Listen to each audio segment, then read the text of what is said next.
Welcome, one and all. I nearly did that like a ring announcement. Did you notice? I was. You were in mid Michael Buffer. Then that was impressive. We're back with another brand new episode to the Undisputed Nerds Podcast. I am your Tai Cho, your captain, Zane, and as always, I am joined by the gentlemanly gamer. How are you? Hello, everyone in Radio Land. Coming to you this evening, weighing in at a mighty 310 pounds. Sorry. I'm good. Thank you, Zane. I'm doing very well. It's the weekend. I am always happy it is the weekend. It's been a bumper-packed, fueled week of fun and games. We're not going to talk about it in the podcast, but I did go and see the new Ghostbusters film this week. And it's spoilers, guys. Spoilers for my opinion. I thought it was very, very good. Would you say it's undisputed? I would say it's undisputed, definitely, definitely, 100%. Oh wow, says. Yeah, no, it was really good. Like I would recommend going and see it if anyone is out there is interested in Ghostbusters or just looking for a good old family romp. Go and watch Ghostbusters Afterlife. It's very good. It's much better than not much, a million times better than the 2016 version. Oh lordy. So yeah, how's your week been, Zane? Yeah, not too bad, thank you. You'll like this. Me, that is, guys, not listeners out there. This is not anyone else. Nobody else is listening. This is between me and you. Exactly. My lovely wife decided to get me a little Bloodsport Funko Pop. Oh, that's very sweet of her. Because it was in the Black Friday sales. And I felt a little bad because I was like, Bloodsport already in the Black Friday sales. Like, I love that. I love the idea. Ladies and gentlemen, Zane feels bad that Bloodsport was in the Black Friday sales. Not that he didn't get his wife anything. But I thought it was a lovely gift. I really thought that was going to go into... I felt really bad because I didn't get her anything. But no, I just felt really bad because Idris Elba's character was in the Black Friday deal. Here we are in like the other side of it, and Will Smith's talking about his roles in the past, including Suicide Squad, and here's Idris in the Black Friday sales, like he's already yesterday's news. I'm afraid. Sorry to break it to you, Zane, but the Suicide Squad did flop, so Idris Elba is no longer bankable. Boom! Man. Into the sale he goes. By the way, happy Thanksgiving to all of our American listeners out there, by the way. It's not something that we normally do over here. But in the sense of we don't do it over here at all? No, that is correct. Not. Until America eventually gets to the point where it consumes us and we become the 51st state, and then we will be celebrating Thanksgiving. We do celebrate Black Friday, though, which is it's just we take all the good stuff, don't we? There you go. Yeah, there you go. Yeah. But yes, I am, for those of our listeners who are aware, I am married to an American, so I will be celebrating Thanksgiving tomorrow evening. We are having a big rum-do shebang get together. Yeah. Zane wasn't invited. It's fine. When I say a big shebang, I mean there's going to be 4 of us. Ooh. It's ridiculous, honestly. Yeah. I'll tell you what. But who sits at the head of the table? Obviously me. Obviously. And I'm so domineering. I just sit there and I'm just like, wife, bring me food. Respect. Bring me the food. Yeah. And then I drink my beer and slam it on the floor like Thor. Try saying that fast. And say another. It would have been better if I hadn't messed up the floor thing. I think it's even better in delivery. Thanks, mate. No worries. But we're not here to talk about Thanksgiving this week. We're not here to talk about any of that stuff. We're not even here to talk about Ghostbusters because Zane hasn't seen it. We are here to talk about Hawkeye, which came out this week. The first 2 episodes. We're going to cover that in the main piece. But what comes before Hawkeye, Zane?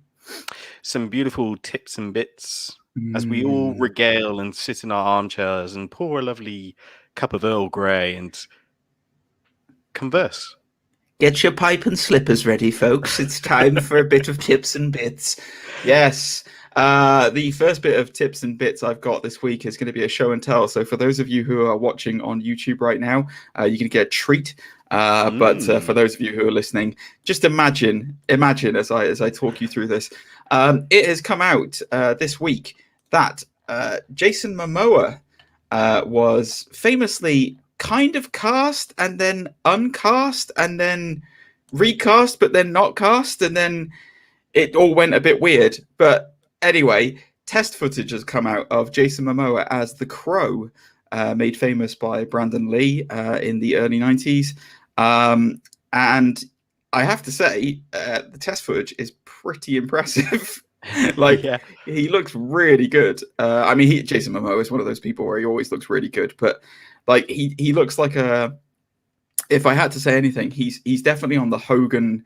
He's up to the Hulk Hogan scale, and he's really super ridiculously buff.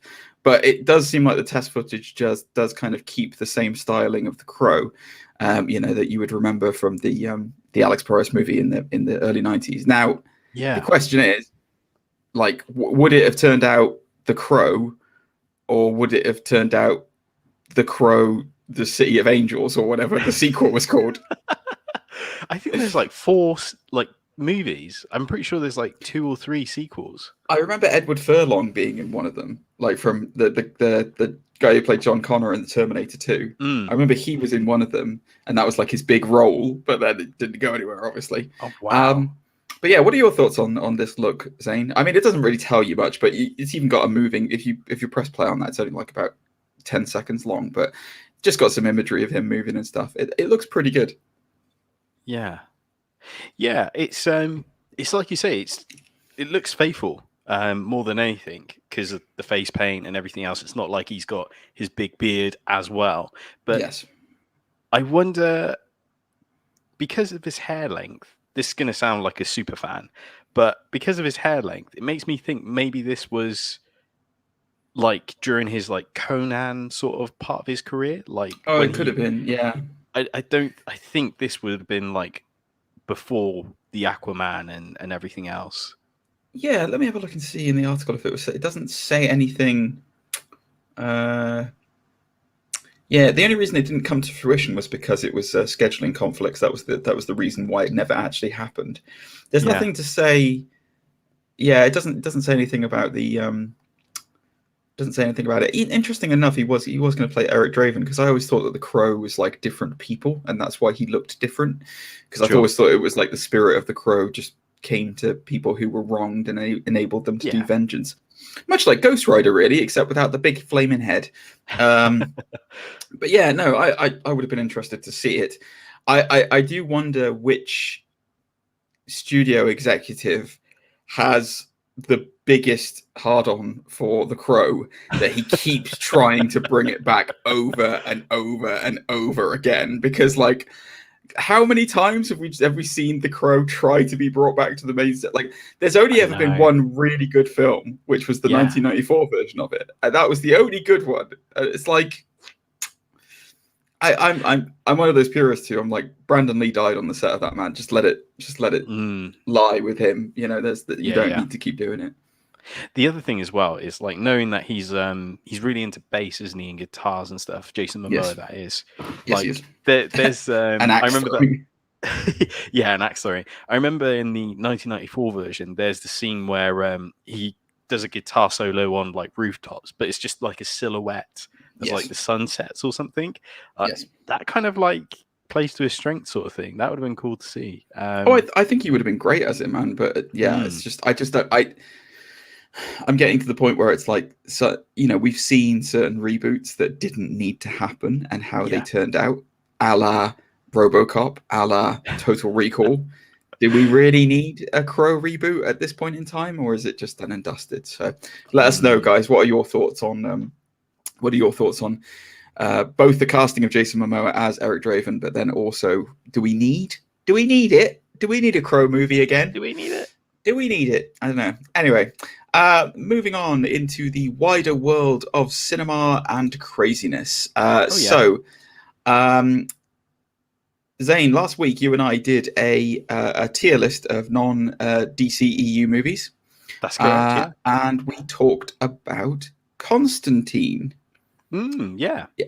So this week, in the run-up to the release of Matrix Resurrections, the old beautiful boy Keanu Reeves has been doing the rounds, and he has been doing some interviews, and he's basically been doing some interviews with Esquire magazine. Cool. He's done a big cover photo shoot with it. In that interview, the topic of his previous roles came up.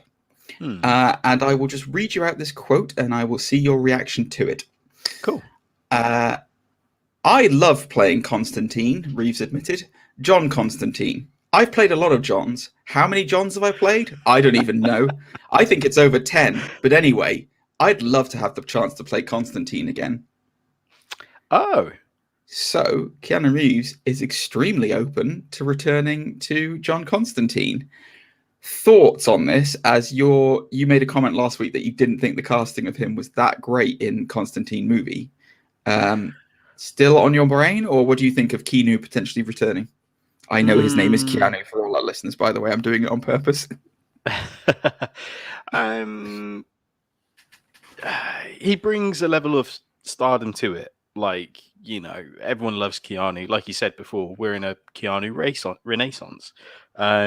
He's already. I thought you were going to say Keanu race war. Then I was like, what the hell? All right, Zane. There's no need for that. I mean, he came back and did Bill and Ted, right? That was. Go on, plow through. Go on. That was out of nowhere. Yeah, I think he could. I think he'd be okay. Another stab at it. It's just more the story. I think, like the story, the way it's shot. Maybe I just need to rewatch Constantine because. Possibly, yeah. I find it slightly ironic that he could come back for Constantine after we've just moved out of like really gritty, dark DC universe. Yeah. You know what I mean? Like, I feel like of all the characters in the DCEU, Constantine would have fit pretty well in with that Zack Snyder like darkness. But yeah, I mean, look, it's just thinking out loud. Constantine has been so in the zeitgeist at the moment because he had the TV series, he's in Legends, like he's in all those CW shows, like, and the animated movies as well, like Justice League Dark and stuff. Like it could like deliver a lot better, in my opinion, compared to the previous one. It could do. It could. He could dye his hair. Speak with a British accent. I'm John. I don't know which John, but I'm one of the Johns. It's my very bad John Constantine impression. Yeah. Anyway, yeah. I don't know. I will say this. I do love Keanu, but he is getting a little bit too old for it, I think. So unless it's like future, could be future Constantine in that nightmare world that Snyder created. That would be quite interesting. He did also say this week that he would be honored to be in the MCU. So I wouldn't be surprised if he pops up in something in the next, because he was heavily rumored to be in the Eternals, but that never came to fruition. I think at one point I think they were talking about him being Gilgamesh at one point before it went to the guy who was in Train to Busan. But I could be wrong on that one. But I'm 99% sure that they've been trying to get him in the MCU for a long time. So I wouldn't be surprised if you fan cast him in the MCU. Just first name and spot. Galactus. Dude, I'm eating worlds. You're my herald. Yeah. You must crow the cosmos. He wouldn't be bad as a herald of Galactus, actually. Like he could be okay as Silver Surfer, but I don't know. Yeah. I don't know. That's really hard, actually. I don't know who I would cast him as. Who would I cast him as? I don't know. I'll have to think about that. I might come back to that later in the show. I don't know. Anyway, so as we weave our way into Disney and Marvel and all their properties, there was more interviews this week. House of Gucci is being released, and Adam Driver is starring in the House of Gucci. Oh, yes. Father, Son, and House of Gucci. Thank you, Lady Gaga. But during a recent interview to promote House of Gucci, Adam Driver was interviewed by Unilad, and they asked him some questions about his roles over the years, including Star Wars and Kylo Ren. And this is what he had to say about it. So this is a direct quote. Cool. No, I am not totally against doing more Star Wars. For me, it's a filmmaker's medium. So my only thing is working with great filmmakers. Whatever the size, it's never been interesting to me to an extent. There's interesting things about working on both. I always just follow people I'd be interested in working with and whether I'd be right for the part. Things like that. So no, I'm definitely not adverse to reprising the role of Kylo Ren. So, let the speculation begin. Has he been in talks with anyone? Is he going to return as Kylo Ren? There is a literal wealth of untapped timeline between Return of the Jedi and The Force Awakens that he could very easily populate. Thoughts, Zane, on what potentially we could see? Obviously, this is just pure speculation at this point in time. Sure. That sounds a lot like I'll come back if you pay me. To me, but it's, or a director that he really wants to work with. Yeah, definitely. In speculation, I mean, one thing I was always looking for, one thing that got thrown out quite a lot before the last movie came out was the Knights of Ren, like the whole concept of grouping together a band of like which was outcasts. So disappointing in The Rise of Skywalker. I always thought that sounded amazing. I think it got explored in the comics, but I never read that.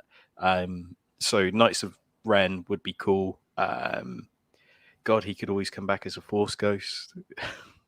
I'm just not I'm not really interested in seeing post episode 9 right now. Like I would much rather explore, because there is a lot to say about the fact that, like, because you know, the Emperor died, and then like there was that whole time period if there was no Empire, and the First Order was rebuilding basically on the Outer Rim, and then what happened during that time to the New Republic, and what happened with Leia and Han, and what was the thing that made them separate, and was it Ben Solo going all evil? Was that what made them separate? Or, you know, all this kind of, there's so many questions. And what really went down between Luke and Ben at the Academy? Because we don't really know. We just know that Luke went a bit crazy-eyed one night and decided to try and kill him, and then was like, I probably shouldn't do this. I'll be going to the dark side if I do. But I'd be very happy to see him return. I actually honestly thought that his redemption arc as Ben Solo at the end of episode 9 was one of the highlights of that film. I really actually genuinely enjoyed that. There wasn't so much to get out of that film. It's definitely the weakest of the three. But like, I still enjoy him as Ben Solo, and I think he's a fantastic actor. He's amazing, and he used to be a Navy SEAL or something like that. Like, the guy's tough as nails. So he can do whatever he wants, as far as I'm concerned. All right. So anyway, let us know, guys. What do you think of these actors returning to roles and coming back, like Reeves in Constantine and Driver in as Mr. Wren? But I said I was going full Disney, but I've actually mixed it up again, Zane, and I'm actually veering to the left, and I'm going back to DC. That's right. Oh. I'm a maverick. I'm all over the place tonight. So, speaking of people who have been being interviewed about things this week, there was an interview with J.K. Simmons. Basically, it's for like upcoming stuff, including Spider-Man No Way Home, and that he's starting to do the press rounds. This is a long quote, so I'll try and read out as much of the quote as possible. However, he was being interviewed by Happy, Sad, Confused. And Josh Horowitz, he called up with Simmons to ask about the original plans for J.K. Simmons' version of Jim Gordon. Oh, cool. And this is what he had to say. So this is a direct quote from J.K. Simmons. When I first signed up to do Justice League, it was a 3-picture deal. The intent was, at that time, that those actors were going to keep playing those iconic superheroes, and there would be something for me to do in a couple more movies. As is often the case, that didn't come to fruition for a variety of reasons. He then goes on to say that he's not quite done with DC decommissioner Gordon, because Simmons will reprise his role in the upcoming Batman movie heading to HBO Max. Nice. Again, quoting him, I was completely flabbergasted. They came back to me recently and wanted me to be Gordon again and have it be a more significant role. I'm looking forward to it. I think I'm going to get on the horn to Leslie Grace and the directors in the next couple of days and do a little preliminary rehearsals. They start very soon, and I jump on board sometime in January in Glasgow, which is a wonderful place to shoot, as it's very gothic. I'm excited to be the once and future Jim Gordon. I had a long discussion with the guys about how we want to portray him. It's really interesting take on introducing Batgirl and fleshing out Jim Gordon. Batgirl? Yeah, he's in Batgirl. But I thought the guy from The Batman was in Batgirl. What? No, apparently not. Apparently it's him. Oh. Yeah. Wowzers. Oh, wait, hang on. He said, let me just follow that up. He said the actor later went on to say that he has no doubt that there's room for both his Gordon and Jeffrey Wright's on screen, thanks to the multiverse's introduction. There we go. Okay. So yeah, it looks like he's going to be in both. Like they're both going to be Gordon, and it's going to be some kind of weird time flux thing. But yeah, I don't know what to tell you. Yeah, he's definitely going to be in Batgirl. J.K. Simmons and I chatted Batgirl, even though he wasn't even sure he was supposed to. That's what the headline of the thing says. It's shooting in Glasgow suit. Expect a lot more Jim Gordon. So yeah, he probably shouldn't have let that out of the bag, but there you go. Wow. Oh. That probably rings into, because obviously Batfleck is going to be in Flash, isn't he? So like, yeah, they're obviously going full multiversal, and maybe that's how the Batgirl thing is going to work. Like, she'll be alternative reality Batgirl that gets brought over with Jim Gordon. I don't know, but anyway, there you go. That's quite funny because I watched an interview with Michael Keaton on, I think it was the Jimmy Fallon show. Yes. And he was explaining, like, obviously he's just done some shooting as Batman for the Flash movie. But he gets confused with this and his role as Vulture in Spider-Man. Oh, really? Yeah, so he says, like, he has all these people come up to him to try and explain to him, like, because he got a phone call and they said, you know, we want you back as Batman. And he was like, okay, cool. And it wasn't until he, like, got there or something, he realized Ben Affleck is also Batman. So he was like, oh, okay, we'll do this. And then they tried to explain, like, it's you know, multiverse event and stuff. So he's like, cool, so Spider-Man's in here, right? And they're like, no. Oh, God. Oh, dear. So they probably knew more about No Way Home. That's like when my wife says, like, oh yeah, I love Superman. When is he?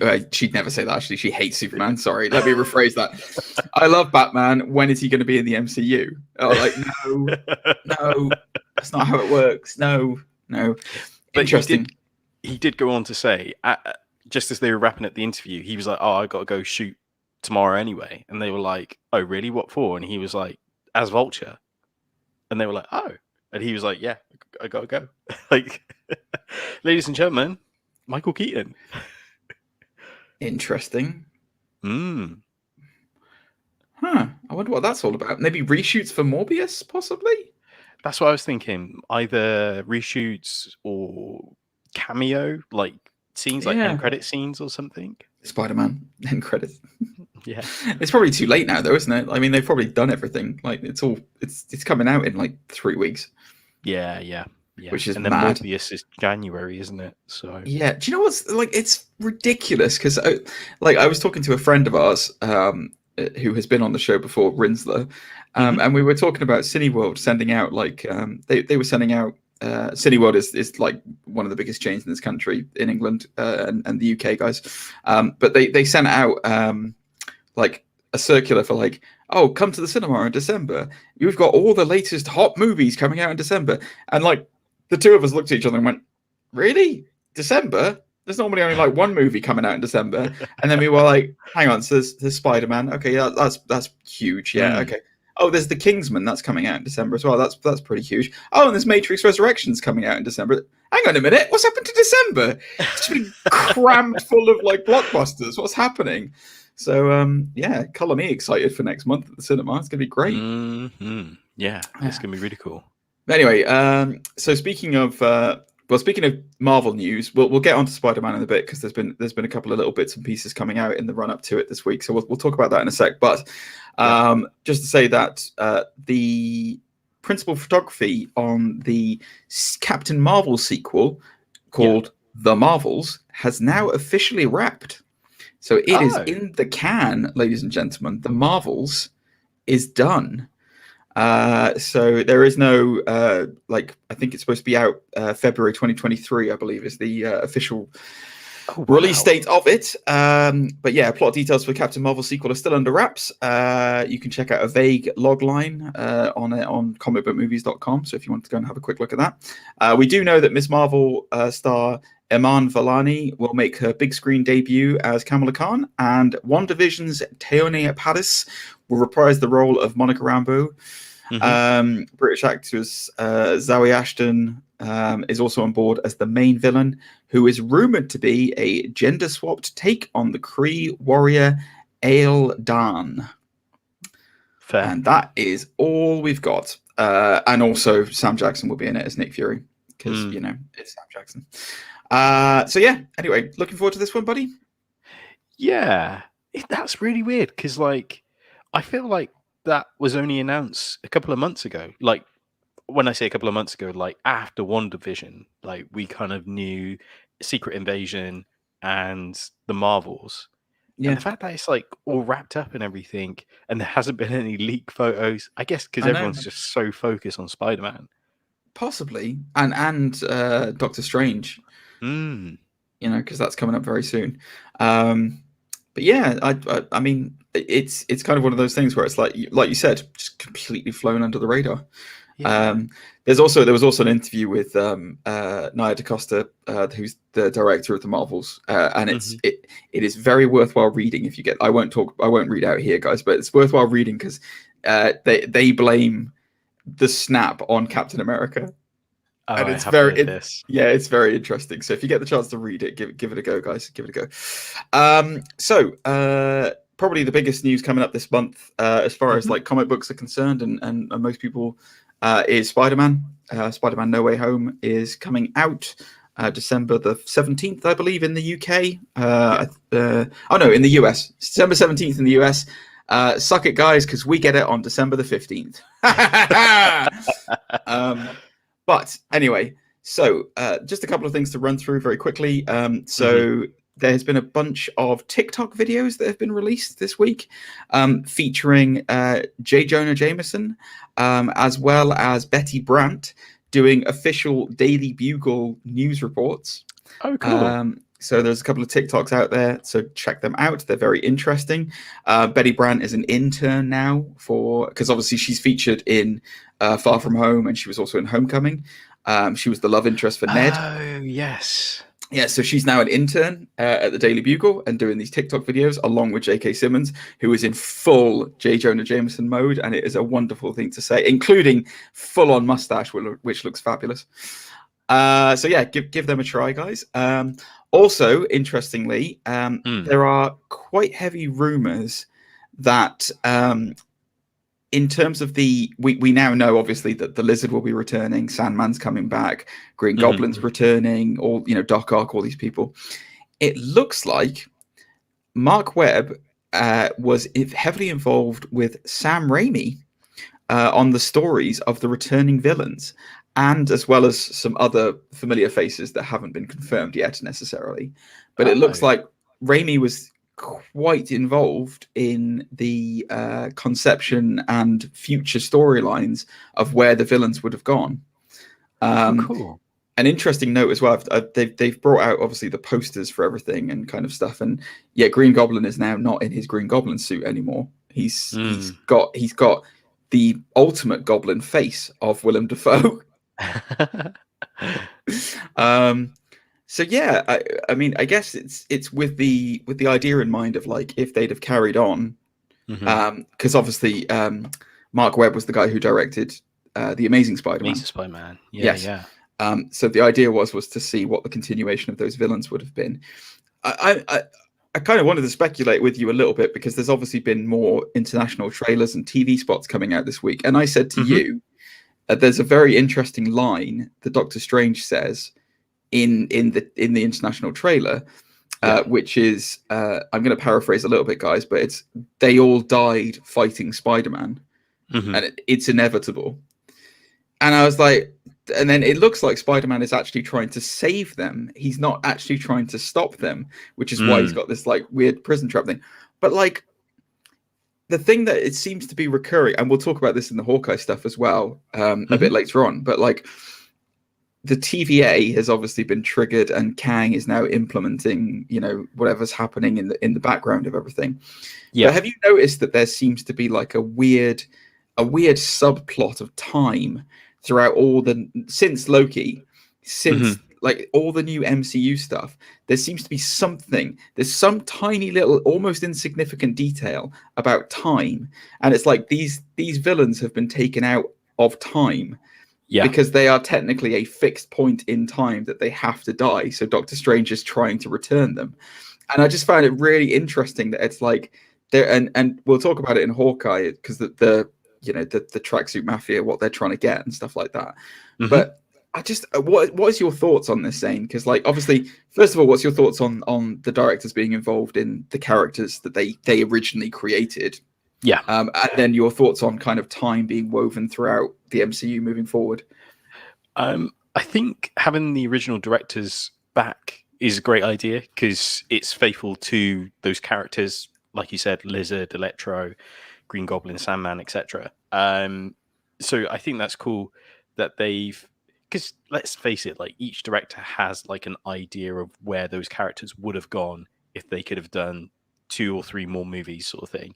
Because we've already seen like the storyboards for Spider-Man 3, which would have had Sam Raimi, Amazing Spider-Man 4, Spider-Man 4, which would have had Vulture, and it would have had why can't I think of his name? Mysterio, played by Bruce Campbell.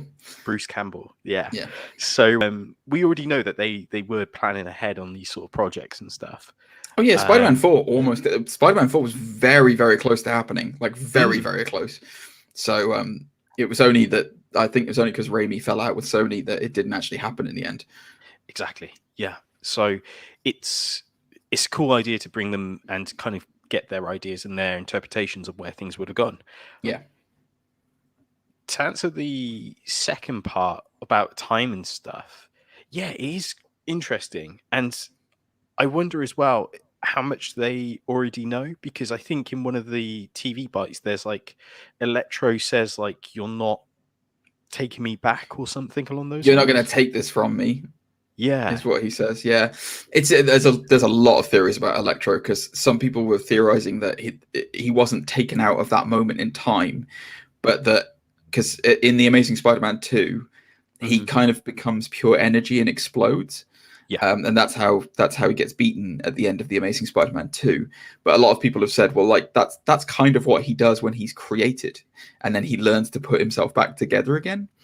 So there are a lot of theories as to what, because in Amazing Spider-Man 2 he's blue, and then in No Way Home he's yellow, like traditional like Electro yellow, and there's a lot of people theorizing that like he wasn't, when he was blue, he was learning how to use his powers, and he wasn't at his full Electro state, like he didn't know how to reconstruct himself out of energy and that side of things. Whereas this Electro that we're seeing now is like pure form Electro, like most powerful, most hard to kill kind of version of him. And maybe, maybe the thing is that a lot of this, we don't know who he's talking to for a start. Like he could be talking to Garfield Spider-Man. He could be talking to Doctor Strange. It does seem, from what I'm gathering from this, the trailers that I've seen so far, it does seem like Tom Holland's Spider-Man is going to try and be saving these people and not stopping them, like, which is why we've seen, we theorized a couple of weeks ago that he's got some kind of Stark tech or something like that is like wrapping over Doc Ock's arms and helping him control them, which is why he can talk to him normally. And he has that introduction scene of like, my name's Dr. Otto Octavius. Seriously, that's your name. but like I read an interesting thing actually as well. I can't remember who it was with, whether it was with Feige or another producer for the MCU, but they were saying that apparently the idea is that, because there's been all these contract disputes between Tom Holland, for future Spider-Man movies and stuff like that. Apparently, Tom Holland's Spider-Man is the replacement for Tony Stark in the MCU currently. So like he's going to be back for MCU movies moving forward. So I wonder if they're trying to now start to lean into this idea, because in the book, in the comics, Peter Parker is a genius. Like he's incredibly intelligent. Like he's not as intelligent as, like, say, Reed Richards, who I think is the most intelligent man in the MC in Marvel Comics, but he's got genius level intellect. So it would make sense if they're trying to lean into this, that like he's becoming the new tech, the tech guy of like, oh, there's a problem, no problem, I'll solve it with this. So yeah, it's interesting. I'm very excited for No Way Home. I think it's going to be fantastic. My only slight worry is it's going to be a bit too full. But I mean, look at Endgame. Like, if there's any company that could pull it all together, it's Feige and Marvel Studios. So, yeah, exciting times. That's all the news I had for this week, Mr. Tai Chow. But guys, if there's anything I missed, and there always is, because there's so much news going on every week. What do you want from us? Well, you want us to become a news program? Jeez, we'll be like the Daily Bugle then. Christ. But yeah, if there's anything we missed that you wanted to hear about, let us know. All the usual. We're on the Grams. We're on the Facebooks. We're on Metas or whatever it's called now. Who knows? Get a grip, Zuckerberg. We're also on Gmail, nerds.undisputed@gmail.com. So let us know what your thoughts are for the news. But Zane, what are we here to talk about now? We are here to discuss episodes 1 and 2. I was suddenly joined by Emperor Palpatine. Then that was very weird. We are here to discuss the Senate. Yes, we are here to run through Hawkeye episodes 1 and 2. And let's just open the floor with our thoughts. Did you think this was a great episodes? I keep thinking it's Did episodes. I think this was a great episode? Did I think that was great grammar? No. Did I think these were great episodes? Oh yes, I did. I thought they were fantastic. Nice. I definitely. I mean, in terms of, before we get into spoilers and everything like that, just a non-spoiler up front, guys. This was an undisputed set of TV shows for me. Like they were great. Like they were really, really good. I would say they're probably, Loki still stands out to me as the best MCU like TV show that's been on Disney. I would say, based on the first 2 episodes alone, obviously it could get worse, but based on the first 2 episodes alone, I would say that this is the next best TV series on Disney Plus. I liked this more than WandaVision. The first 2 episodes of WandaVision, I like this way more than the first 2 episodes of Falcon and Winter Soldier. It's very interesting to me. So before we go into spoilers of the show and everything, guys, I want to just have a kind of like a quick brainstorm with Zane about this, right? So I think that the MCU has a problem. And I think that problem is it's become so large now, and it's been going so many years that there is a nostalgia factor in it. And I was thinking about this when I was watching Hawkeye, because the two series that I have loved like so much since it came on, as I said, was Loki and Hawkeye. And Loki has been in the MCU since Thor. First phase, first generation, he was in it from the beginning, and Hiddleston is awesome anyway. Hawkeye, Jeremy Renner, has been in it since, I think, Thor as well, actually. I think he was in Thor as well. And for us, this is going to sound really weird, but like the MCU's been going for like over 10 years now, and we remember what life was like pre the Avengers, pre Marvel Phase 1, and like the Avengers film, whilst Joss Whedon must not be talked about, that first Avengers film was absolute magic, and it was Yeah. the culmination of 4 years at the time worth of work. And nobody really knew whether it was going to work or not, because, you know, team ups had been tried before and other things had been tried, and it was perfect. Jeremy Renner is one of the six. Like, he's one of the original six. And whether you love him or you hate him, his portrayal as Hawkeye now is iconic. And I get genuinely happy, like genuinely really happy, when I see one of the original six on screen. Like, it makes me happy. And like, it fills me with a nostalgia that I don't have for, say, Wanda and Vision, or say, you know, as much as I love them, Falcon and the Winter Soldier. It just feels different. I can't describe it to you. And I was thinking about it, and I was trying to think more and more. And I think the main issue possibly is Marvel did such, like, they whether you like them or you hate them, they did an amazing job with casting that first generation.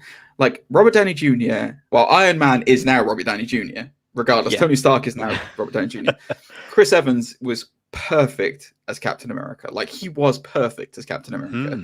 You know, Scarlett Johansson is incredible as Black Widow. Mark Ruffalo is the Hulk. Like, Mark Ruffalo is Bruce Banner and the Hulk. Chris Hemsworth is Thor, you know, and Jeremy Renner is Hawkeye. And it's like, I watch these series and I just think to myself, as much as I do like Haley Stanfield as Kate Bishop, but I was thinking to myself, man, like, they're going to have a big problem when these guys are gone. Because, like, you know, it's like, we've already lost Downey. We've already lost, you know, Chris Evans. And and I can feel the hole that it has left. And it's hard. So that's, I think, part of the reason why I loved this so much, was that it was one of the original six, and it was all about him, you know. Not all about him, but you get my point. I see where you're going. But I don't know what your thoughts are on that, Zane, whether or not it's like a, you know, whether I'm just kind of imagining things or not. But like, I really do think that Marvel have got a problem going forward with that nostalgia of casting. I see what you mean, because they didn't really set up, for example, Falcon and Wanda in the same manner and the same way they set up the originals, the OG team, shall we say. Just because, and I thought the TV shows would be a fantastic platform to kind of reconnect with those characters, because they've always been, dare I say, side characters in the bigger story around Cap and everything else. So I've always thought these TV shows would be a great opportunity for that. And at the same time, Hawkeye, because I've always felt Hawkeye's got the dirty deal out of all of the six when it came to his appearances. It's very interesting you talk about that as well, considering this show and the way that he is treated in this show. It's very interesting that you say that. For me, it's kind of like that. I feel like I'm having a hard time identifying with any of the new group. I think that's what my main problem is. Like, Black Widow and Nick Fury and you know, Hawkeye, they're us. Like, they're just humans. Yeah, exactly. They're fighting gods, and you know, like Clint Barton even talks about it in Age of Ultron, where he's talking to Wanda, and he says, "I'm I'm carrying bow and arrows, and I'm out here fighting robots." You know, it's like that could be any of us, and it's like that. I do feel like there is that identifiability with them. It's like, yeah, they are human. You know, they play with gods, but like, they're human, and like I find it so hard to identify with Wanda, because like I get that she suffered loss, and I get that she suffered grief, and I feel her pain and everything like that. But like, she's so OP now in this universe, like so OP. I'm just like, well, you could blink and knock me out of existence, you know. And like you know, like Bucky, I don't have a metal arm. And Sam, I can't fly. You know what I mean? It's just, and it's kind of like, I just feel it's difficult. They did do a good job with humanizing Sam Wilson and making him, you know, really identify with you and that side of things. But I don't know, maybe it's just me talking, but like, there is that certain level of nostalgia of missing the original cast and being like, when I saw this, and when I saw Jeremy Renner, well, first of all, when I saw Jeremy Renner watching the Captain America musical, that made me laugh so much, and his face is amazing. But when I saw him fighting the tracksuit mafia, it just made me smile because I was like, yeah, it's Hawkeye. I love Hawkeye. Hawkeye's back. Exactly. Yeah, I really enjoyed these 2 episodes. One thing I've always hated Joss Whedon for doing is using the ultimate version of Hawkeye and not the the sort of quirky, funny version of Hawkeye that we kind of know from the Matt Fraction run and numerous other properties, even the cartoons. He's usually like the funny guy, you know what I mean? Yes. So I like the Family Guy aspect of it because it worked well in Endgame and Infinity War. But I do kind of miss the quirky Quippy. one. Yeah. But it's a different. They've shifted it for this show. So Kate Bishop character, she's the sort of funny one and it makes a lot of sense because she's the younger one out of the 2 of them, and he's kind of like, no, this is how you patch yourself up, like not like this. Yeah, he's bringing the dye factor into it. I mean, it's I think so. This show is based very loosely around Matt Fraction's run. It's called My Life as a Weapon. Yeah. Mm-hmm. And it is probably, well, very arguably one of the definitive, not arguably, it is one of the definitive Hawkeye runs. So if you've never read a comic book for Hawkeye before, guys, go and check out Matt Fraction's run. So it is featuring him and Kate Bishop, so basically it's Clint Barton is old Hawkeye and Kate Bishop is new Hawkeye. Mm-hmm. And Pete's dog is in it as well. But yeah, like you said, it is in the books. It's interesting because he is. Yeah, you're right. He's very much the quippy kind of like, not bumbling idiot or anything like that, because it's not. But like he's more prone to getting things wrong, whereas Kate Bishop is like literally like on point with everything. She's just like a machine that's like like she can do everything just as good as he can, if not better. And yeah, in the show, they kind of reverse the roles almost. And she's kind of like this like quirky kind of, she knows how good she is, but she's also super arrogant with it and is much more prone to mistakes. And I think they're trying to lean into that like father-daughter mentality with the 2 of them, much more than the books do. Because in the books, Kate Bishop doesn't need a dad. She's just, how she is. So yeah, it's, the first episode is very much kind of the introduction of Kate and how she operates and how arrogant she is. How did you feel about returning to 2012 for the Avengers invasion and the Chitauri? That was a great sequence. Again, knowing what I know Kate is supposed to be inspired by Hawkeye, and I thought that was a great point to kind of, because it's an iconic shot, and again, it's in the Matt Fraction run. Art by David Aha, so it's kind of like a shot for shot sort of thing. But it is it's really cool that when Hawkeye jumps off the building and shoots his last arrow, it's like exactly the same as My Life as a Weapon. So it's really cool. But yeah, it was great to go back to 2012, and it's another sort of one take of following the little girl running around the building like, Dad, Mum. It is interesting how many like occurrences happened because of that invasion. Like there's been so many knock-on effects from it. I wonder if like, because I'm trying to, we'll talk about it further, but there's been other big impact like events that have happened on Earth since then. But we always seem to come back to the Chitauri. Like it's always that invasion in New York. It always comes back to that. Like look at like Homecoming was that that was all built around the Vulture and his gang. Damage control. Like it's so it's fascinating. I enjoyed it a lot. It was a really nice way to kind of play it in. And obviously like her dad seemingly dies in that, but then in the books he fakes his death, doesn't he? So is he really dead? Is he really dead? Also, it reminded me that I'm old and that was 10 years ago. I know, dude. Enough time for a child to be an adult. I lived in Germany. I lived in Germany when that film came out. It's crazy. How crazy is that? So yeah. And anyway, so yeah, we get kind of like the kind of, I guess it's kind of an origin for Kate. It's not really. She just kind of becomes the best at everything. Like from that, you know, she becomes the best archer. She becomes incredible at karate and judo. You know, she's a very good fencer. Yeah, gymnast. Exactly. And then she gets in trouble at school, and then we see kind of Clint having a special family holiday with the kids in New York, because apparently they went to see Rogers the musical. Which is the I guess the theatre biopic of Captain America. Do you think they invited him? That's why he's in New York altogether. I don't know. What I particularly like the fact that they're so precise about it. They put Ant-Man in it as well. That bit did make me chuckle. Where he's like, he wasn't even there. He wasn't even there. Yeah. But then I wondered as well: did someone see Ant-Man from when they time traveled?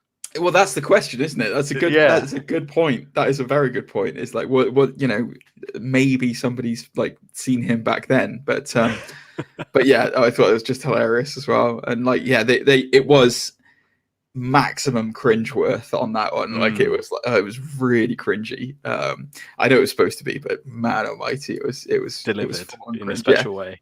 Oh yeah.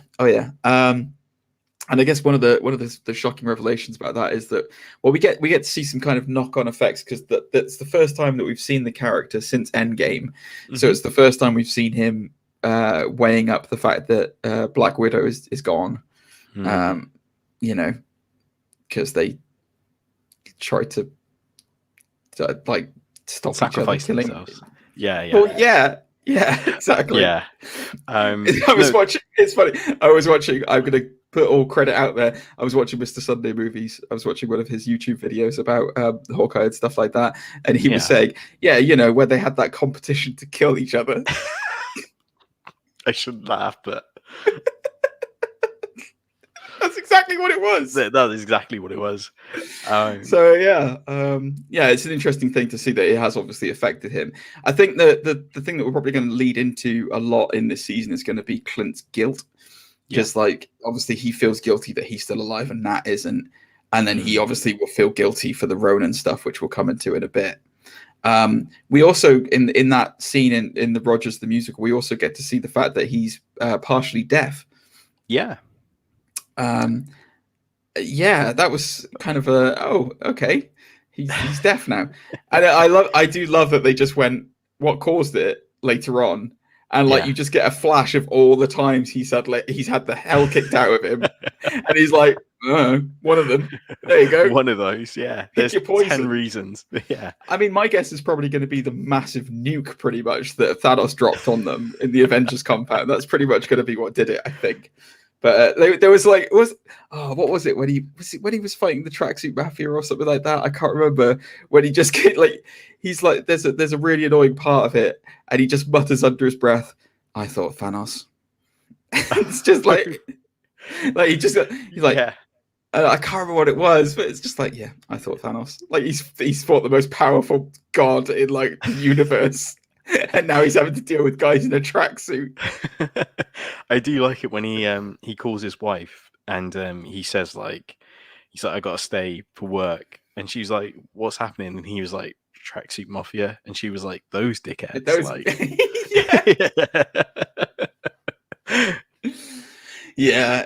It was.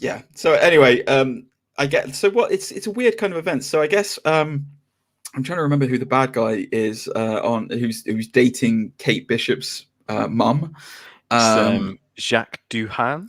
I know his name is the Swordsman. Is basically who the bad guy is, but like I can't remember what his official name was. But yeah, I get so Kate comes back from like this. Well, she proves her archery prowess by destroying a clock tower at her university, which was Stain Tower. It was Stain Tower. Yeah, it made me laugh that it had a plaque to Stain. I know, which is weird. Yeah, I was like, wouldn't you take that down now? But then the other thing was as well, how many people actually knew that Obadiah Stane was the Ironmonger? Yeah, I did ponder that as well. I don't think it was public knowledge. Like, I don't think it was. I don't think anyone knew that. Like, you know, how'd you solve the icing problem? What icing problem? Might want to look into it. Iron Man 1, 12 years ago, and I still remember. But yeah, it was a bit weird. But anyway, so yeah, she destroys this clock tower and then gets sent home for the holidays. And her mum is dating this new guy who turns out to be the bad guy, the swordsman. But we don't really know he's the swordsman yet. You get that from reading the books. And I didn't put two and two together until they have the sword fight. Oh, really? The sparring. Then I clicked. I was like, oh, swordsman. It was the mustache for me. The thing that's interesting is that in the books, I guess the swordsman is the one who trained Hawkeye. Mm-hmm. He originally trained him. I doubt they'll do that with this. Yeah. I would be very surprised if I don't know I don't know which person is older, but I'm guessing that Jeremy Renner and the guy out of Narcos, who I can never remember the name of, they're about the same age, I think. Yeah. So I would, unless they know each other, maybe they know each other. Maybe we'll find out that he was the person responsible for Budapest with him and Nat or something like that. Maybe that'll be the link, you know? I know that there was like a safe house there and it was all about the Red Room and stuff, but who knows? Maybe that'll be the thing that they were supposed to be there. Interesting. Yeah. So what else happens, Zane? So they go to an auction. Oh, no, it's not an auction, sorry. It's a charity event. A charity event, which was, again, a great reference because in the Matt Fraction comic, it was a series of villains that came together to auction a docked tape of Hawkeye killing a dictator, which I pondered if they would do this, but I like how they again flipped it so it's a Ronin gear that they're auctioning for instead of like a docked tape of Hawkeye.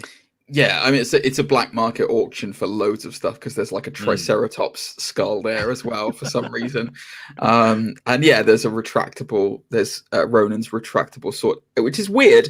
I don't know how that works. Like I don't know how the retractable sword, which is longer than the hilt, is supposed to retract. But there you go. The editing on that looked weird as well. In that first episode, the editing on the retractable sword, and there's a scene where she holds a wine bottle that gets shot. Yes. Kate Bishop, this is. She holds a wine bottle, but she's in slightly two different positions from where. Yeah. You know what I mean? You can I know what you mean. Yeah. I see where they cut it and then you can see the edit. That is bad editing when you can see the edit.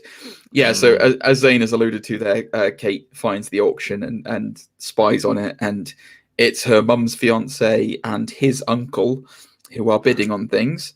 And yeah, they're selling Ronin's gear. So it's Hawkeye. Hawkeye, when the snap happened, became Ronin and became an avenging angel, and went and murdered a whole bunch of mafia and who knows what else, and Yakuza, and who you know, he went through them all. He sliced and diced them. I believe in the show they even say that he decimated the criminal underworld, didn't he? When in that 5 years, which I was like, wow, so, yeah. Blood rage, like his family should die more often, apparently. Wow. Yeah. But no, I just find it weird how he would have been able to do that in 5 years, like take out the entire, like what is he, like the Punisher now or something? But yeah. I like that sweet Japanese wooden chest that they decided to put his gear in as well. I was like, for love that. A bit of you'd love that. Some gear that was found at like a destroyed compound, they decided, you know what, be really authentic. So if we put this sweet ninja gear, yeah, you're in right. A hand-carved box. No, it's a great idea, except for the fact that they announced we found it in the Avengers compound, and it's like, what? What's the point of that then? Just keep it in a Perspex box, mate. That's fine. Don't worry about it. It's all right. Like Stark Industries box. There you go. Sorted. It's more authentic. Yeah.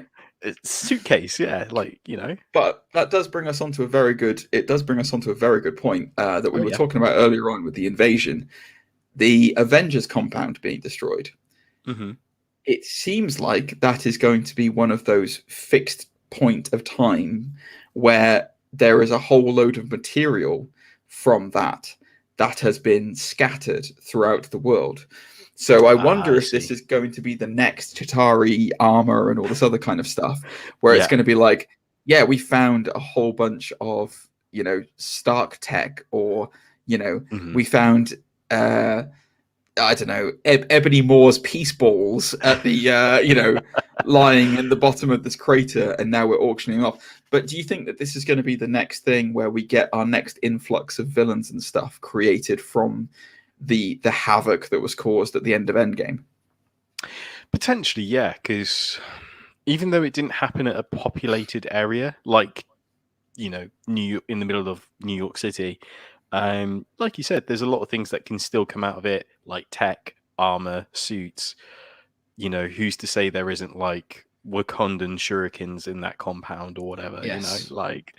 Yeah. So it wouldn't surprise me if more stuff was affected or lead into from this event. It's also interesting to note as well that I wonder if the Ronin suit coming up on the black market. Well, there's two questions I have. One is a joke question. The second one is a serious one. The first joke question is, when the hell did Hawkeye get naked on the battlefield and just leave his Ronin suit there? It's a bit weird. The second question is because after the events of the Chitauri in the first one, Tony Stark was around to do damage control and to clean up. And so was S.H.I.E.L.D. for that matter as well. S.H.I.E.L.D. still existed. Yeah. Now, like, spoilers, guys, Tony Stark is dead.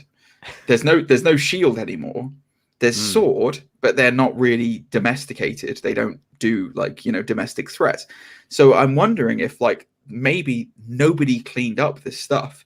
Maybe it is just like a big hole in the ground, for lack of a better word, where people are still digging artifacts out of from that event, and we're going to continuously see the criminal underworld using this stuff. It's just an interesting thing that they've specifically said this came from the Avengers compound, and you would think, well, that's kind of weird. Like I would have thought that would have been well controlled, But then I wonder as well, did he wear his Ronin gear in the final battle? Because I remember it was a lot. I remember he had the sword for sure.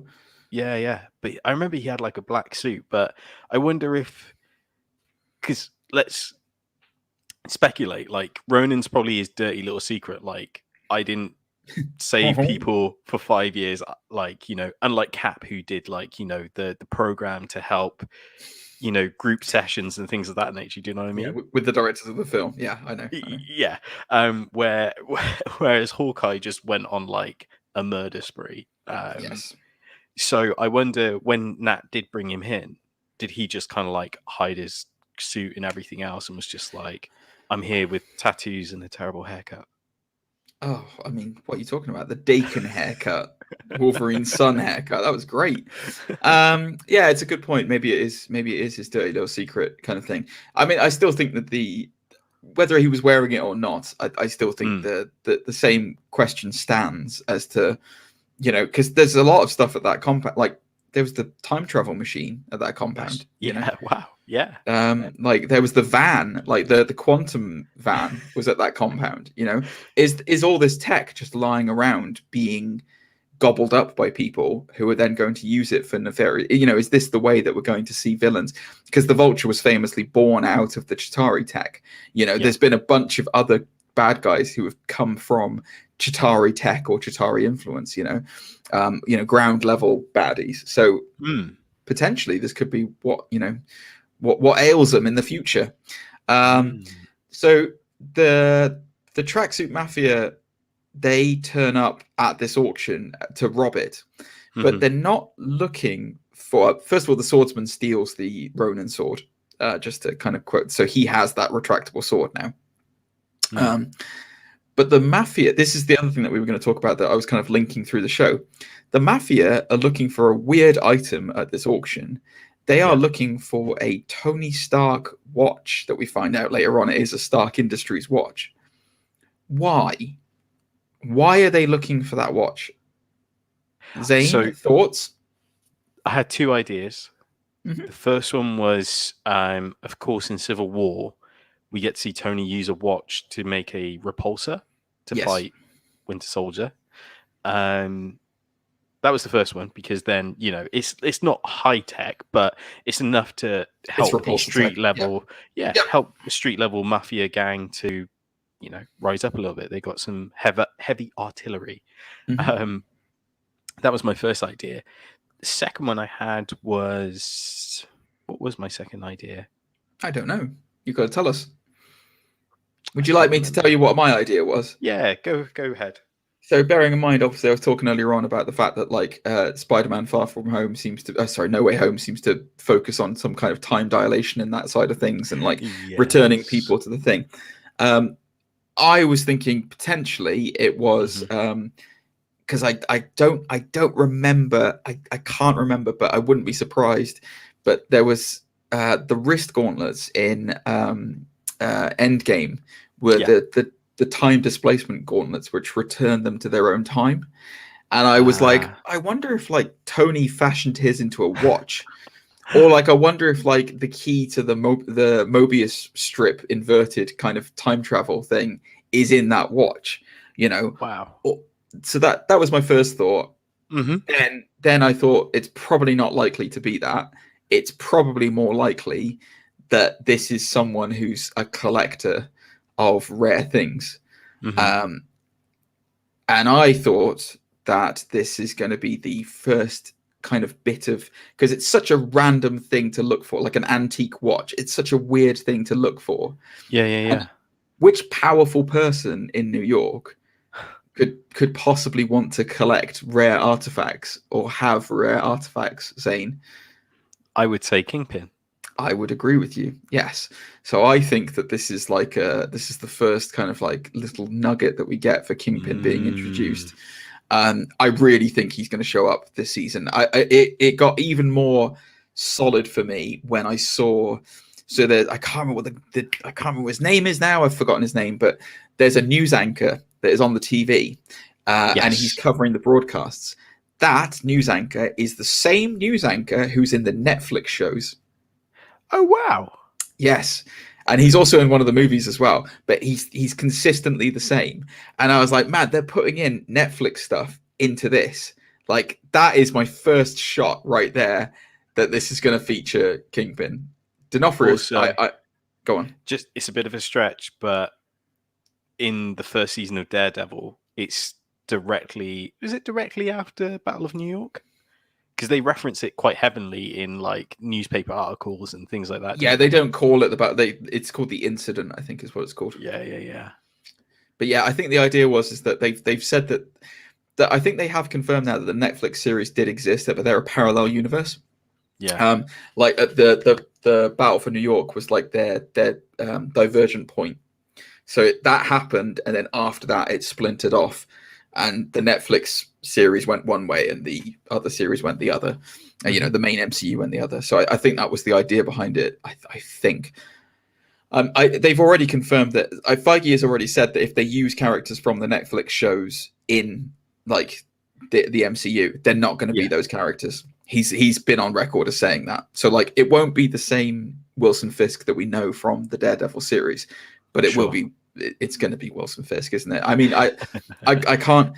I think the other thing about it is as well.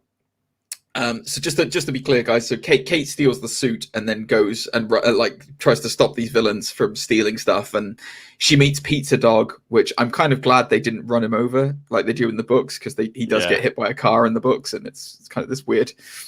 That's why he's blind in one eye. Is that he has like one eye closed? Is because he gets hit by a car in the Fraction book. But like, Kate goes on this run and takes out all these villains, and then Ronan gets announced as being returning, you know, and is back. And I think that's what the big tie-in is going to be, is that Hawkeye did so much damage as Ronin that it disrupted Kingpin's, because obviously Kingpin is the kingpin of crime. He's the king of the underworld. I think it's going to be that he disrupted so much stuff that Kingpin now wants revenge against him. You know, he's obviously still got his empire and everything like that, but now that he's back, it's too tantalizing to resist. So, yeah, anyway, so from there on in, it's kind of like you kind of buddy cop kind of situation where Hawkeye sees the newscast about Ronin, obviously is racked with guilt because he is Ronin. He finds Kate. How do you feel about the Jeremy Renner, Haley Stanfield relationship? Like, how do you think they work on screen? I think it's a good chemistry. Like, so far so good. Like, I enjoy their banter, their chemistry, especially when the fangirl moment where she asks him to sign her bow. There's the moment where he's like, "We're gonna." I can't remember if he says we're gonna do the Avenger thing, and they go to like a corner shop and buy like a load of like, plasters and like antiseptic and stuff. Okay. And things of that nature. So I kind of like that dynamic where he's like, it's not always glamorous. Ground level. Well, he's not immortal or a superhuman soldier or anything like that. He's just a guy. So I guess the mafia managed to track Kate down to where she lives. They bomb her place. Oh, sorry, they Molotov her place, burn it down. But they in the rush they can't get the suit, so then they have to go back. Somewhere in between all this, by the way, it seems like a fairly significant detail. I can't remember what it plays out in the book, but like the uncle of the swordsman gets murdered, and Kate finds his body, and then later on in the series, it's revealed that the swordsman did it because he's got the same butterscotch candy that was in his place that Kate saw on that night. So it feels like that's a weird little subplot that's going on. I don't know how it's going to weave into the greater story. Like, how does the swordsman fit in? Like, with everything, is he going to be part of the underworld, like Kingpin's underworld? Is he going to be just a standalone thing, or how is it going to work in line with the books? Yeah, it sounds like he's sort of acclaiming some sort of money fortune, isn't he? Because he's like, I guess, inherited yes. money from his deceased uncle. Well, not just that. It's he wants to kill Kate Bishop's mum because if she runs a successful security company called Bishop Securities, which, interestingly enough, can apparently track phones that are burner phones, which is I thought was very interesting. We'll come to that a bit later. You noticed her texting, her thumb action on the keyboard is just atrocious because it's she's typing out these full messages, but her thumbs only like go over each side of the keyboard. If you know what I mean. It's like when people play computer games in films, and all they're doing is just like and I'm like, if they were actually doing that, the character would be like spinning around in a circle doing nothing, just jumping up and down. But yes, anyway. So after that, after Hawkeye and Kate lose the suit, Hawkeye goes on a mission to find the suit again. What happens next, Zane? So the suit is taken from the burnt apartment, and due to his detective skills, figures out that a firefighter who likes to LARP in his spare time has claimed the suit and will be LARPing this weekend. Oh, yes. For those of you who are not aware of what LARPing is, it stands for live action role playing. And it is it is a real thing. People go and pretend to be of a certain time for extended periods of time. So I know someone who I used to work with who actually does it. And they're very committed. They are very committed. And if you die in LARPing, you die, and that's it. You don't come back. I think you have to create a whole new character in order to return. So I will say this as well. That Ronin costume did not fit in that time period that they were LARPing in. I'm just going to say it. No. I'm not a fan of LARPing necessarily. Well, I don't mind it, but like, even I could see that doesn't fit. What's the guy's name who's taken the suit? Is it Grill?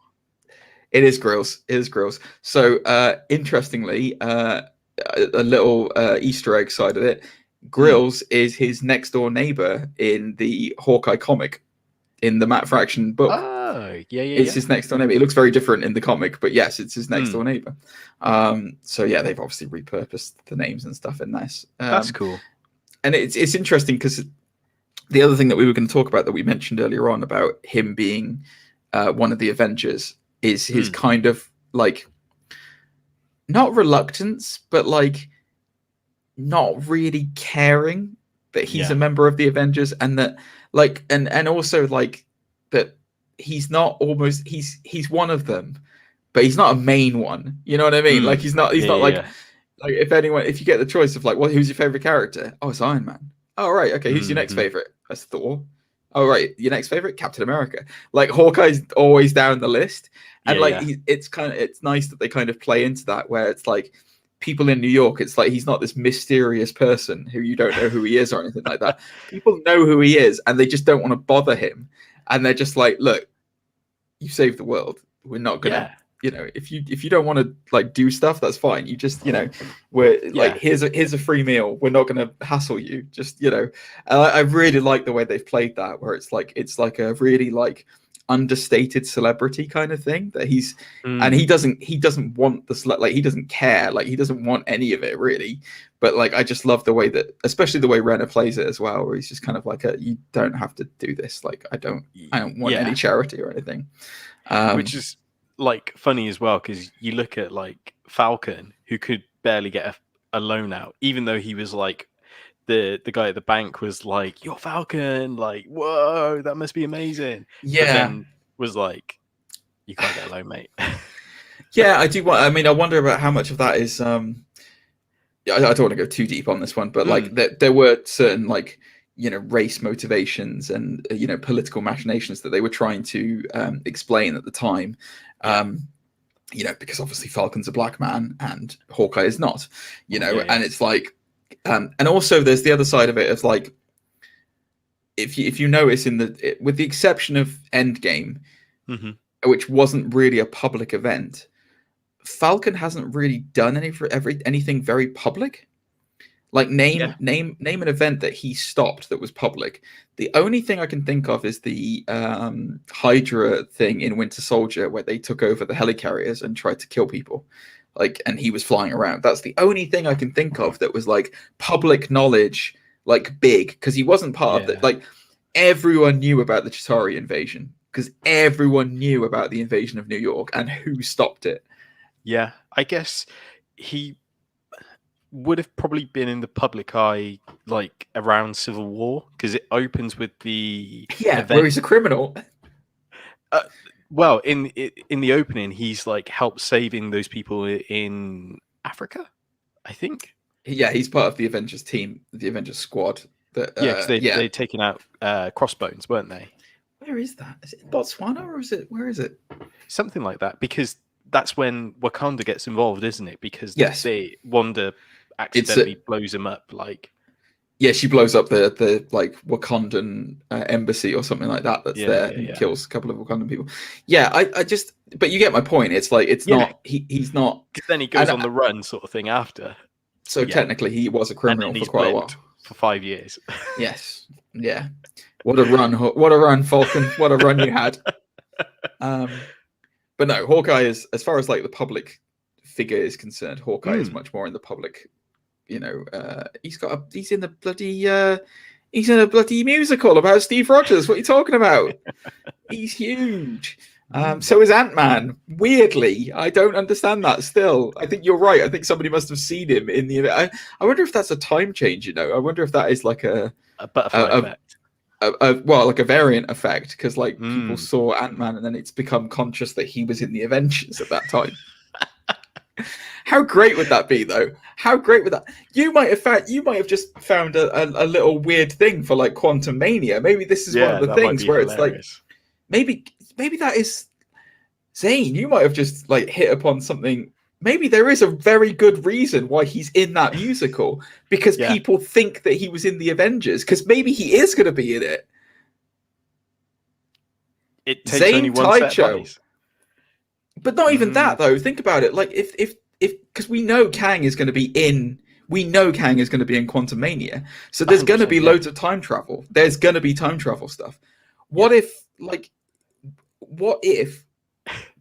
Kang in Quantum Mania is traveling through time, messing things up, and Ant-Man has to fix it?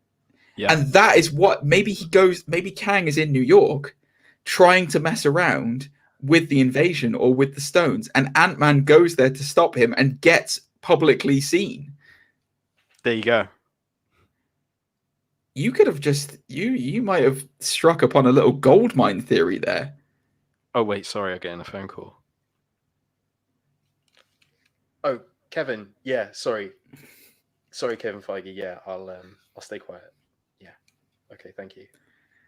You're brilliant, by the way. Yeah, he said, stop talking about it. You heard it here first, folks. Kevin Feige took off his cap long enough to give Zane Taicho a call. That is, I like that idea. The only thing that does kind of downplay it is the fact that Hawkeye said he wasn't even there. So, you know. But you're right. Maybe it like I wonder if that is going to be a little thing, or it could just be that somebody saw him in Endgame and put him in. You're right, but it's quite a delicious thing to theorize about, isn't it? There you go. You never know, because they do put the weirdest little things in there that suddenly turn into like bigger, grander scale events. So yeah, who's to say? I can't even remember where we were with the episode. Where were we with the episode? LARPing, yeah, that was it. So he gets the Ronin costume back, and then they still manage to find Kate. But then they kidnap him as well, don't they? At that point, yeah. So once he gets the costume back, they capture him, which was a nice sort of nod again to the Avengers movie, where he's tied to a chair and he's like interrogating them for more information. Yes, it's the Black Widow interrogation, isn't it? Where she deliberately gets captured. Yeah, it's it was pretty good. I like that. I always like when Hawkeye's just in trouble, but it's just like, all right, whatever. I guess I'm in trouble. Yeah.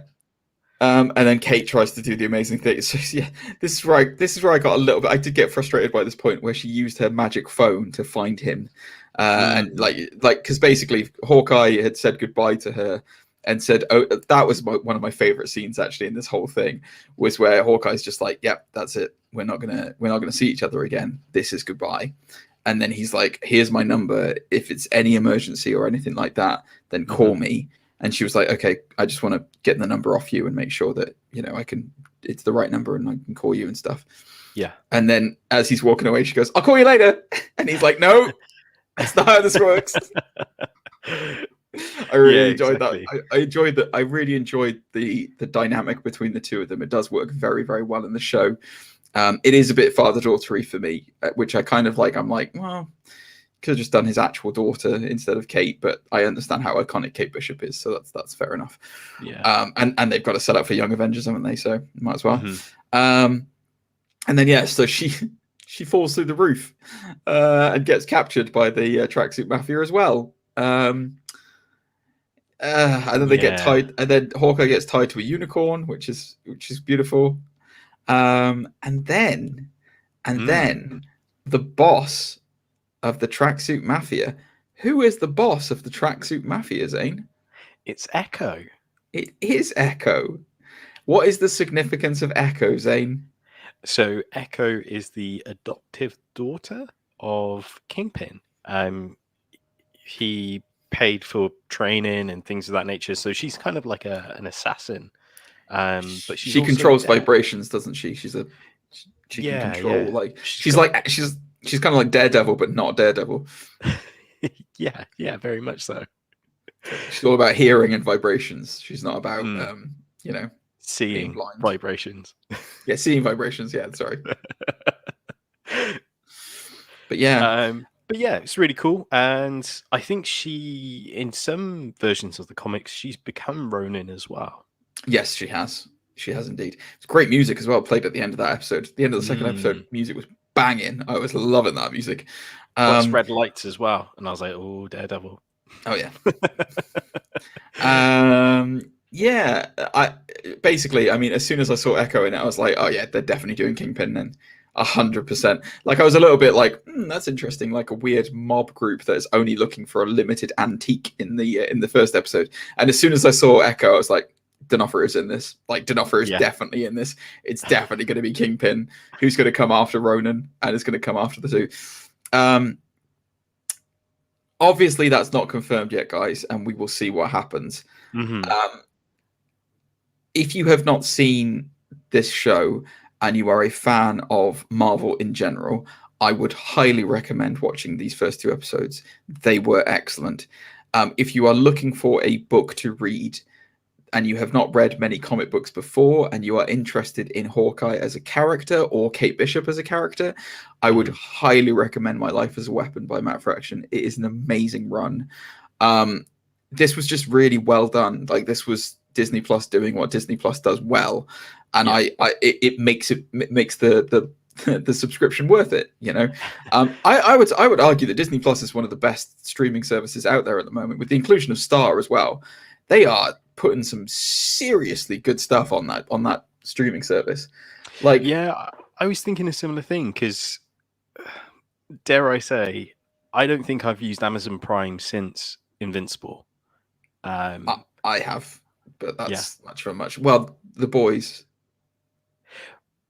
Was The Boys before Invincible or after? No, it was after it.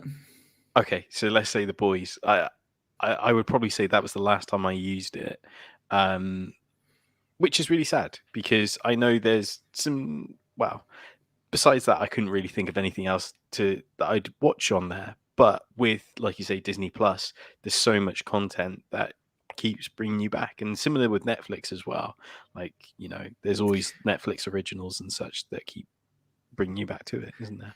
It's interesting you say that, actually, because I was thinking the same thing about Netflix over Amazon Prime. Because Amazon Prime, so there's The Tick, for example, that Amazon Prime did, which is excellent. Jack Ryan is on Amazon Prime. That is an excellent show that was made, I believe, is made by them. You know, there are a number of shows that are on Amazon Prime that are very good. And also, they do get good licensing for their films as well. They get very good Prime movies. Netflix, until Squid Game, I could not have told you the last original series I watched on Netflix. It had been that long. You know, I'm a huge fan of Stranger Things. Like, I really like that, but I'm just I'm tired of waiting for season 4. You know, I'm trying to think of, like, I'm sure there are some, but that's the issue, is that, like, I'm kind of like, what are they? I can't remember what they are. I generally watch it because there's a lot of BBC, British Broadcasting Corporation content on there. That's very true. You know, like Blackadder's on there and other stuff like that. So I've kind of Bake Red Dwarf, Bake Off. Can't beat a bit of Mary Berry. Well, but yeah, I because they've already, like, Disney Plus have already hit 100 million subscribers, which was their goal for 2025. Wow. And they've already hit it 4 years early. I believe there was some kind of statistics come out or something. It is now the second largest streaming platform behind Netflix. Wow, wow. And it's been out for 2 years. Bloody hell. It's got AEW syndrome, Zane. Yeah, that's very true, isn't it? It's growing exponentially, uncontrolled. But they like Dope Sick has just come out, which is it's an original drama by Disney Plus. It's got Keaton in it, Michael Keaton. And the guy who's going to be Adam Warlock, who I can't remember the name of, who I can never remember the name of, but that bloke. I know who you're thinking of. Yeah, but anyway, it's a lot of really good. It's just, they are starting to release more original content than just the Marvel stuff. You know, plus like a Star Wars, Mandalorian. I mean, you know, that was a piece of art. The first 2 series. And even, you know, slightly skewer things, like my wife really enjoyed their animal documentaries. They're supposed Jeff to be Goldblum. fantastic. Jeff Goldblum documentary. I need to watch that. Yeah. Oh God, it's a wild fever dream of a show. I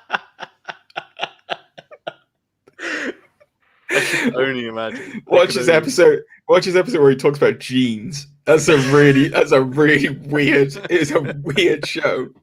He goes on like a jeans convention. I'm talking about the Life According to Jeff Goldblum, or whatever it's called, on Disney Plus, guys. If you haven't seen it and you're a fan of Jeff Goldblum, you definitely want to watch it, because it is amazing. It is amazing. But yeah, anyway. So yeah, as I said at the beginning of this conversation, I ranked the first 2 episodes very highly of Hawkeye. I thought it was fantastic. I preferred Loki. Still, I prefer Loki to this day. Loki for me was just I don't know whether it's the same writers of Loki. I know that they had special consultation by Matt Fraction on the show, which is awesome. But you know me, I'm kind of much more of a fun, kind of cosmic, Yeah. cosmic. Whereas you're a ground-based guy, so Yes. I was interested to see how you would think about this, whether you would like it as much as say Daredevil or something like that. I know it's a different kind of tone, but I know Daredevil's like your peak of like ground-based fighting. Yeah. So for me, I have to admit, I thought the pacing was just a little bit odd. Like I did find myself disinterested at some points. Like Right. I didn't feel completely engaged, and I don't know if that Okay. was just because I was like tired or anything else. But that's probably my only gripe with it so far. Okay. Which is my own personal thing, really. Yeah, sure. The only other thing I really hope, this is a stupid thing to say out loud, but I hope there's more bow and arrow stuff in it, more There than is. Arrow, let's say, Well, for example. there is going to be, isn't there? Because like they've already shown bits of it in the trailer where they've got like a car chase where they're using the trick arrows and stuff like that. Yeah. And he's like, there aren't any trick arrows. I'm really looking forward to that. Like where she uses the exploding arrow, and then like he says something like, use one of the less lethal ones. And then she uses the exploding one, and she just looks at him and goes, there are more lethal ones. That also reminds me, David Aha's artwork in the Matt Fraction run is amazing, and there's certain arrows that look like almost like IKEA sort of blueprints. Do you know what I mean? Yeah. When you assemble something and it has like the different arrows. That was so cool. It's always got a jack in there for some reason, like a little, like what are those little, oh god, what are they called? Oh, it doesn't matter. It's not important. That's a joke for like couples who shop at IKEA. It's always got that stupid jack in it to screw things in when you don't. Oh, the Allen key. The Allen key. That's it. Thank you. The Allen key. Go. Thank you. Everything comes with an Allen key. Even if it's Swedish meatballs, it's still got an Allen key with it. Thanks, IKEA. But guys, if you haven't watched this yet, go and watch it. If you like the original Avengers, if you like Marvel, if you are into it and you want an interesting, quirky show. If you're a fan of the comics, you definitely want to watch this. I'm excited to see where it's going to go. So I think, whilst we're talking about this, me and Zane have decided we're going to do something slightly different. So normally what we do with these shows is we normally do a review week on week of like how the show is going. But we did have a conversation and said we're not going to do that for Hawkeye this time. So we obviously do the premiere. And then we're going to do the finale and do our thoughts on the whole season and what we thought of the whole season together. Because we've speculated right now on what we think is going to come up in the series. We both think, I think we can both agree it's going to be Kingpin. It's going to be probably the main bad guy in this. And it's going to be the introduction of him into the MCU, which will be amazing. So we'll come back when it is finished and we'll do a finale on it. We're probably going to look at doing some more tier lists moving forwards, aren't we, Zane? Because we both have quite a lot of fun doing them. And you guys have fed back that you enjoy them, so why not? Exactly. We'll find out that we're both disappointed, and it's Jacques Ducan, the swordsman, is the main archvillain in the finale. Yes. And if that is the case, then we're going to save up a lot of bile for that finale. So brace yourself for that one. But what were your guys' thoughts on Hawkeye, the first 2 episodes of it? Have you enjoyed it? Did you enjoy it as much as we did? Where do you think it's going? Do you think D'Onofrio is going to appear? Or are we, forgive the pun, way off the mark? It's Hawkeye. Marksman. Yeah. Anyway, let us know, guys. Instagram, Undisputed Nerds, nerds.undisputed@gmail.com. Just leave a comment on the video on YouTube if that's where you're watching us. Zane, can everyone reach you on the gram? Can everyone reach you in places that you wouldn't expect to be reached? Wow. Yes, you can. It's at Zane_Taicho. Of course, all links will be in description down below. GG, you streaming on Twitch? Any sort of lovely games coming up? Sometimes, if I feel like it, to be honest with you, at the moment. bit inconsistent. Yeah, I've dropped down my days at the moment, guys. So I'm doing Mondays and Fridays now instead of including the Wednesdays in there because, well, frankly, I'm going back to work more and I'm tired. And it sucks. But yes, you can catch me on Twitch, twitch.tv/gentlemanthegamer, every Mondays and Fridays. And you can also get me on the gram at gentlemanthegamer. And that's it. You can't get me anywhere else because I'm a very secretive, elusive person. And nobody knows who I am or what's going on, even though my name has been said on stream several times. That reminds me as well. If you're interested in anime, we've got the Undisputed Anime Podcast. I believe we may be talking about Cowboy Bebop this upcoming week. So there's that to look forward to. Radical Ed. Look forward. Links will be in the description down below if you're interested. But yes, buddy, it's been a pleasure as it always is. Likewise. Mm-hmm. And yeah, let's do a tier. I have no idea what tier list we're going to do next week, but we'll come up with something and it will be magical. And then Zane will decide he wants to do something else and not tell me, and I'll come to the show and be like, "Why are we doing this?" It'll be a tier list of best archers between Hawkeye and Green Arrow. What a tier list! I can't wait. No way. Yeah, and then I'll throw in Robin Hood. It'll really mess things up. Yeah, Lego. Yeah, exactly. Oh my god, this could go on forever. Well, let's just, whilst we're doing that, let's just do best miniature dwarves who like throw axes, and then we'll just do Gimli. Best dwarfs with beards. Yeah, there you go. Perfect. Peter Dinklage.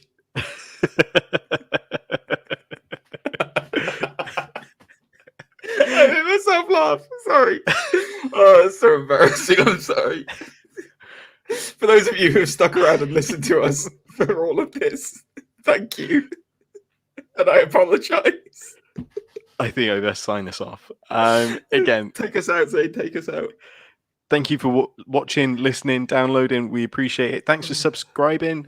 We've seen that an influx of subscribers, so thank you so much for joining the Undisputed. And we will no doubt catch you next week if GG survives this last. The subscriptions are going down after that comment. Thanks very much, guys. We'll see you next week. Bye-bye.